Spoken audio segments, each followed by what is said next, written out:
ആയത്തുൽ കുർസി അത്രക്ക് ശ്രേഷ്ഠതയുള്ളതാണ്. മഹാനായ ഉമർ ഫാറൂഖ് റളിയല്ലാഹു അൻഹു ഒരു പിശാചിനെ മൽപിടുത്തം നടത്തിയിട്ട് ആ മൽപിടുത്തത്തിൽ പിശാചിനെ അടിച്ചു താഴെയിട്ടെന്നും അവന്റെ കൈ നായയുടെ കൈ പോലെ മെലിഞ്ഞതാണ്.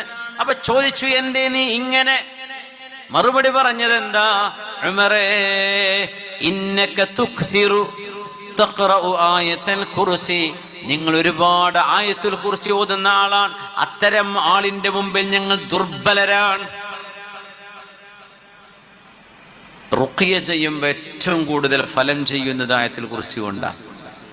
അതങ്ങ് ശരിക്കങ്ങ് ചെയ്താൽ ഇളകേണ്ടവൻ ഇളകും, ഇറങ്ങിപ്പോണ്ട് ഇറങ്ങിപ്പോവുകയും ചെയ്യും. ആയത്തുൽ കുർസി ഭയങ്കര പവർഫുള്ളാണ്. നമ്മുടെ ഖൽബിലെ യഖീൻ അനുസരിച്ചായിട്ട് അത് പറയേണ്ടതില്ലേ.